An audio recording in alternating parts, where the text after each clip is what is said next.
Just going to give a quick description on how to remove the alternator from a Renault Twingo Mk3 rear engined car.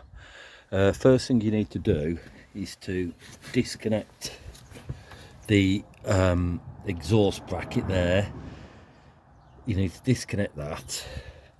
Then you need, I've already done this by the way, so I should have videoed it before started, but here we go anyway.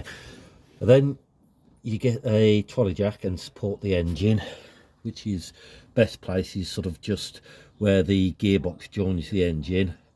Just support that, and then what you do then you undo. There are two engine mounts. One's there, as you can see. I've undone the nut and it's gone through, and then the other one's just beyond this fan here there. So you undo that one and that one while the engine is supported, and then what you need to do then is you need to also, what I've done, because the engine comes down, it hits on top of the exhaust, you also need to undo that there. Can you see it? There's the, I've only undone the one side, that side is still up, look. Just undo this bracket, suspension bracket, where it's obviously, it's for the suspension, it holds the wheels at the right angle. But if you just drop that down, it's only two bolts,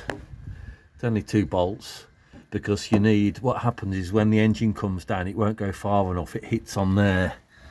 As you can see, the exhaust will rest on it, so you just want to just loosen that one off a bit, and it'll come down, it'll be enough for you to lower the engine, and then you can take the alternator.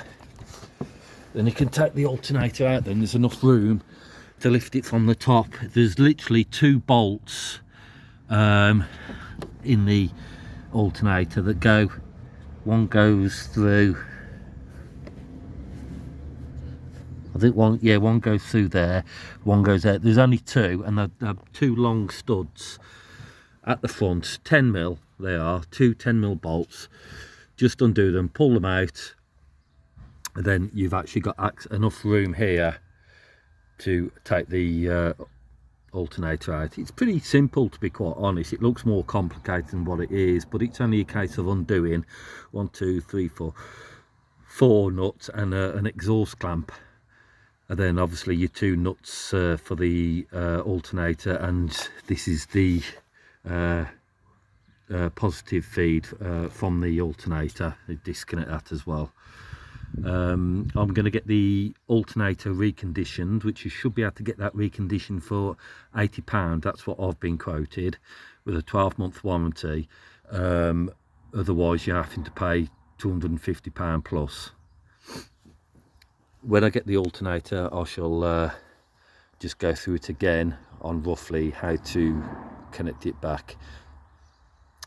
Thank you very much. See you later.